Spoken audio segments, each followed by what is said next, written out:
ذیشان کی امی قمر کو کہتی ہے تمہارا اتنا زیادہ ہاتھ جل گیا اور تم نے بتایا بھی نہیں۔ قمر کہتی ہے بس آپ کو پریشان کرنا اچھا نہیں لگا۔ شازمہ کہتی ہے امی آپ کو ہمیں بتانا تو چاہیے تھا نا۔ ذیشان کہتا ہے آنٹی شازمہ اب بھی آپ کی ہے، کوئی پرائی نہیں ہو گئی، اپنے ہی گھر میں ہے۔ قمر کہتی ہے میں نے تو پتہ نہیں کون سی نیکی کی تھی جو مجھے ذیشان جیسا داماد ملا ہے۔ سونیا کچن میں کھانا بنا رہی ہوتی ہے، ذیشان اس کے پاس چلا جاتا ہے۔ ذیشان کہتا ہے خوشبو تو بہت اچھی آ رہی ہے، کھانا بھی بہت مزے کا ہوگا۔ سونیا کہتی ہے تمام کھانا آپ کی اور شازمہ کی پسند کا ہی بنایا گیا ہے۔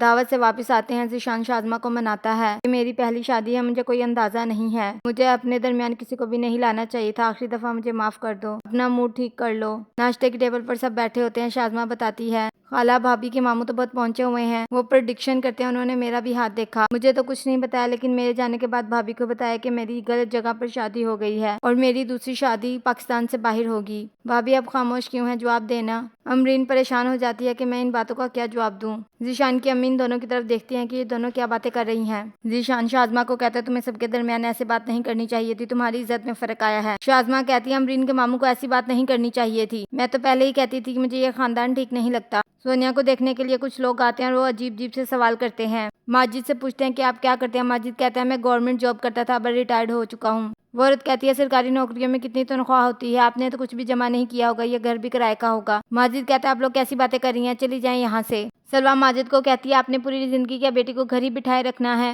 ماجد کہتا ہے خاندان میں کچھ اور رشتے بھی ہیں۔